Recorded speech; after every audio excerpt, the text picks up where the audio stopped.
Hi there, today we're gonna tie an orange pike and musky fly. Orange is one of my all-time greatest, most favorite colors.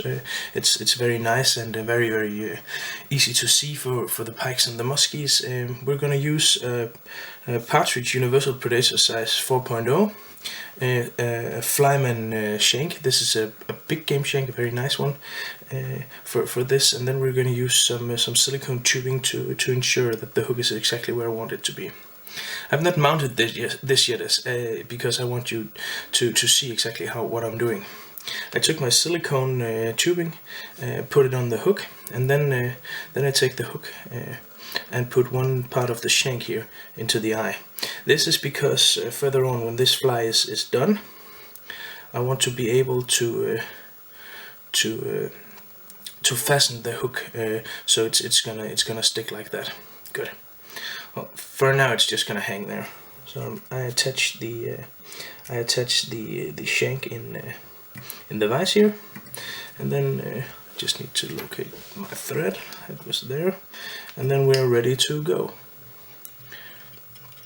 Starting by applying a lot of thread to my shank here, because it's of utmost importance that you have a sound base of the tying thread to attach all your materials, because if you don't have that, your materials will not be fastened securely. Then I'm gonna take some of this Microlon. Microlon is a fairly new material on the market. It's nice because these fibers are very light and very thin and move completely awesome in the water. So I'm taking a bundle of this just to begin with, to start the fly off, so to say. I'm gonna pull these out so they are uneven in length. Give it a bit of a shake. And then I'm gonna tie these down so they're gonna be all the way around the hook, like that. This is just to add a bit of life and a bit of vibrance to the fly from the beginning. Taking this the leftover, the spare material, and moving turning them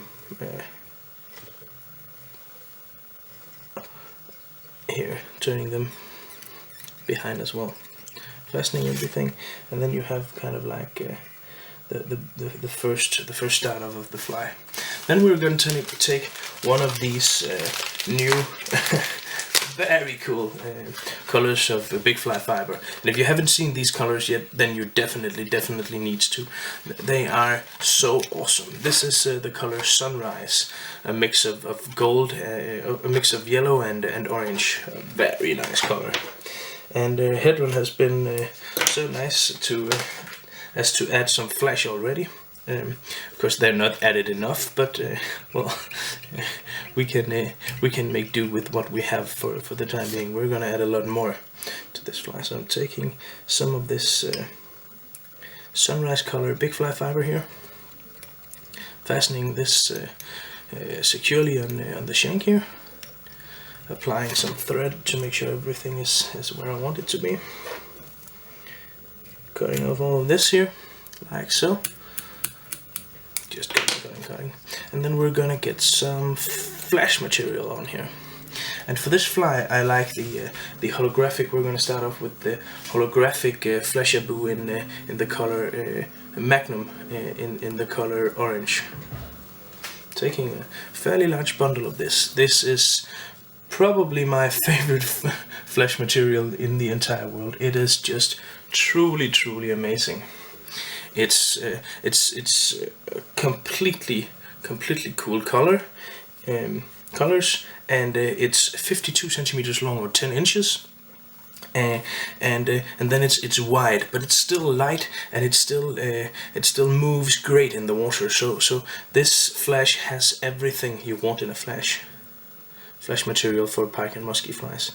I'm gonna tie this down so it's gonna be a bit on top of the shank here. I've secured this now. Then I'm gonna turn this over again to make sure that it's completely secured, but also because when you tie these large flies, what you don't need is to cut any leftover materials off. That would just be a waste of everyone's time and everyone's effort. So, as you can see, I've not cut a single strand of material off as of yet, and that is not a coincidence. That is simply something I calculate with and use. What you can do here is just make sure everything is where I want it. Just apply a bit of super glue to your fly here. It's a nice touch. Then we need an additional layer of the big fly fiber in Sunrise. We're going to tie this in a bit further up the shank here. I'm going to move a bit further up the shank.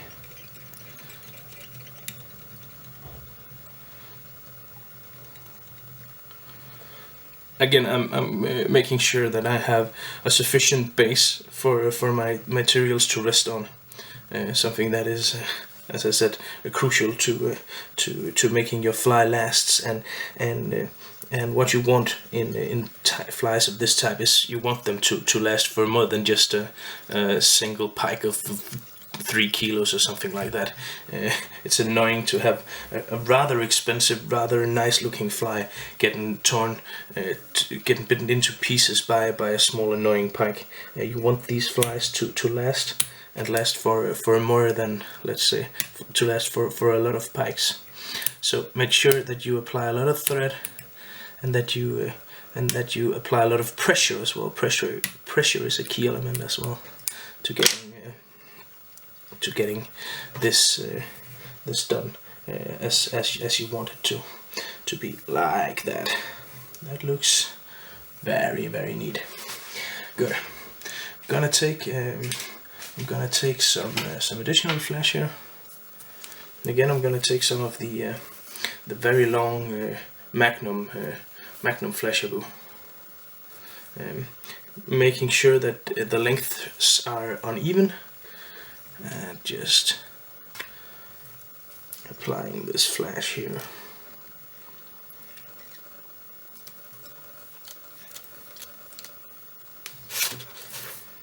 Like so.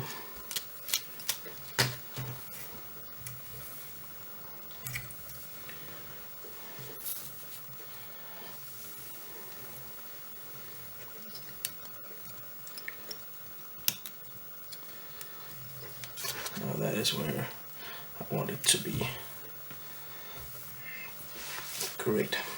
Then I'm gonna take a few strands of opal, mirrored opal lateral scales. This has a very shiny effect and will make your fly stand out even more than it already is. So I'm taking maybe 6 strands or something like that of this. I'm gonna try to distribute them all the way over the shank here, like so. Also tying in those in their full lengths is important. Cutting off all I have here that is not completely necessary for this fly. Like that. And then what we're going to do is we're going to do a hackle now. We're going to do a hackle that is combined of flesh and of the microlon that we used in the beginning as well.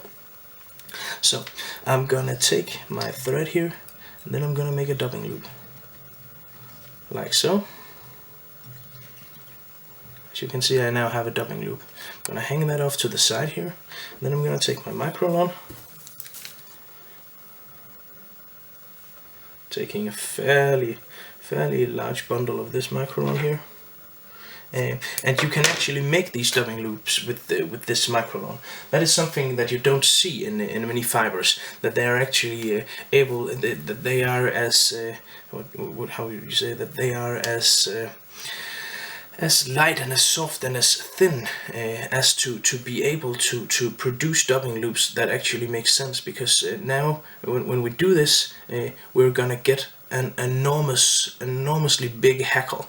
We're gonna get a hackle that is, well, something like 5 inches on each side, and it's gonna add a lot of bulk and a lot of volume to the fly. Something that is greatly wanted and greatly needed in big pike flies and big musky flies. I would say, hazard the guess, that this fly could probably be used for big game fishing, for maybe billfish. But then what you need to do if you want to adapt this pattern to something like that is you need to change the hook. The 4.0 universal predator hook from Partridge is not gonna cut it with let's say billfish, for instance. It's just not. So, as you can see, I've just mingled these two fibers, these two materials, the holographic orange Flashaboo and the microlon, into one another. I'm gonna put these inside my dubbing loop here, like this.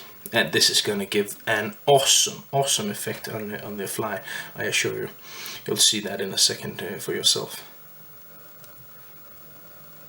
So I'm just gonna distribute it evenly throughout this, through maybe a stretch of thread about this size, this length, and here again, it's one of the key elements is you have a thread that is actually thick enough to be able to do this. If you have a too thin thread, then you can't spin your dubbing loop tightly enough to create the effect you want here, and what you will have is just a dubbing loop that won't be completely spun the way you want, and you want it and you need it to, because you need the dubbing loop to be tight, because you need all the fibers here to be interwoven between the two strands of tying thread that makes the loop. Because if these are not intertwined, then the strength of this hackle will be very little, and you will see as soon as you dip this fly in the water and the pike will attack it, the teeth of the pike will probably rip this hackle a bit to shreds in your hands, and that is kind of annoying, because the effects of a hackle like this is great, and really something any angler, any fly fisherman would appreciate as long as it's done correctly. So make sure that the fibers are not caught inside the loop and are free. Just gonna spin it a bit more, I think.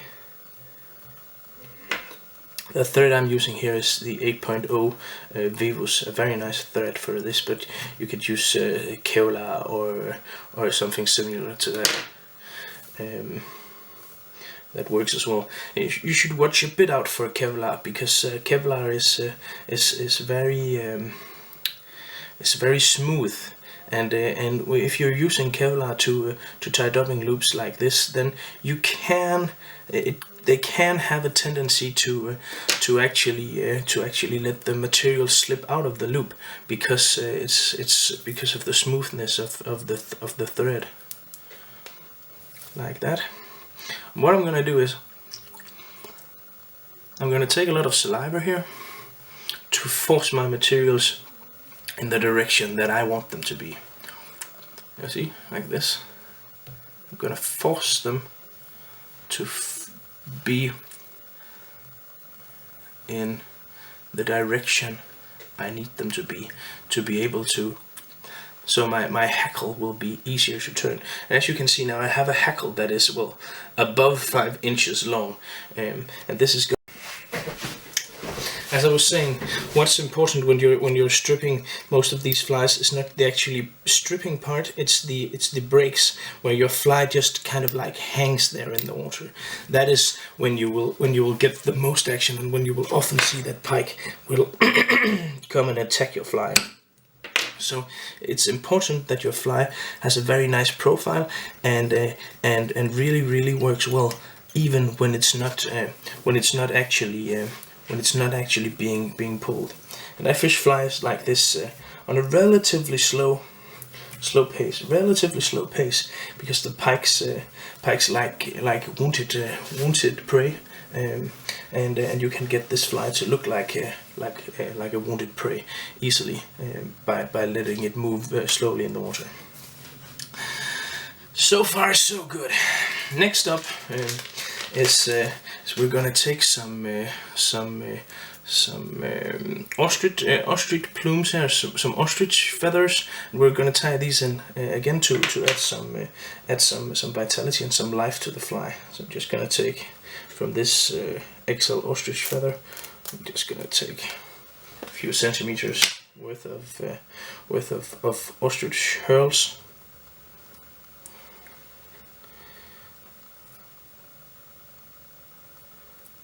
Like that.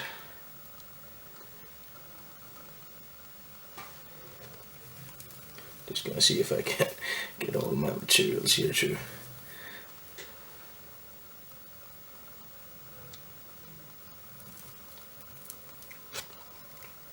Trying to get them to be all the way around the shank here, and that actually looks, well, at least on my side it looks great. I hope it's the same on your side.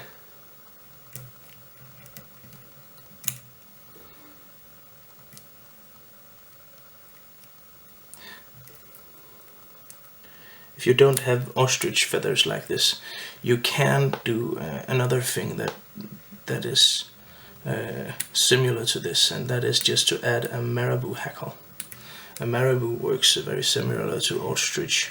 The ostrich feathers I like particularly much, but if you don't have them or can't get the quality I have here, you can use a marabou hackle instead. Like that. And the final finishing touch on this fly is, if you have them, is some long grizzly orange saddle feathers. These will make your fly look great, and add some contrast to the rest of the pattern. So I'm gonna take maybe 4 or 5 of these feathers, distribute here. These I'm gonna tie in individually to make sure that I get them, that I place them exactly where I want them to be placed.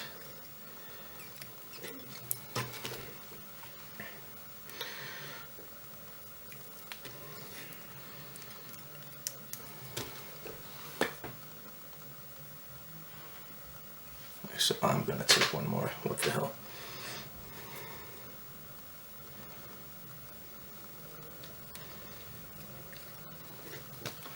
There you go. And these I'm gonna cut off. So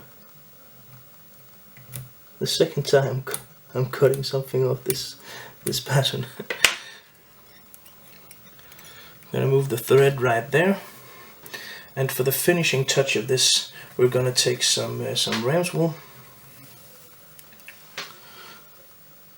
Some ram's wool to make a nice head. This is ram's wool in the color fire orange, a nice color for patterns like this.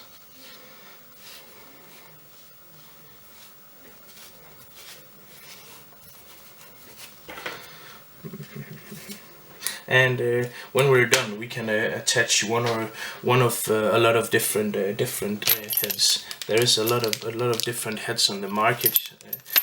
but for this fly I'm gonna use a Pro soft head, something that is easy to work with and gives the right effect. You could also, I'm gonna show you in a second of course, but you can also make your heads out of glue and stuff like that.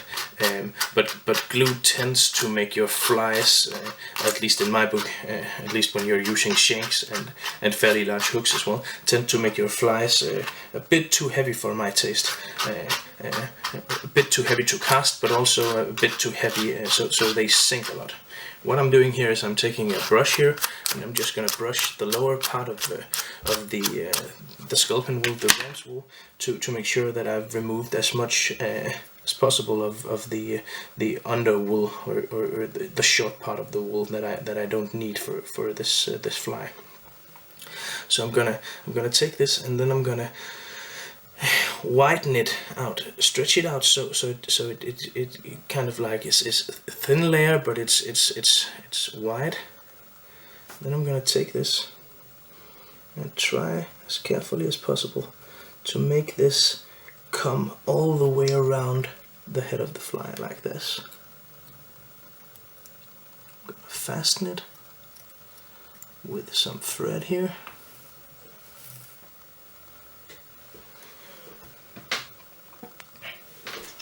Like so. And what I'm gonna do is I'm gonna make my whip finish.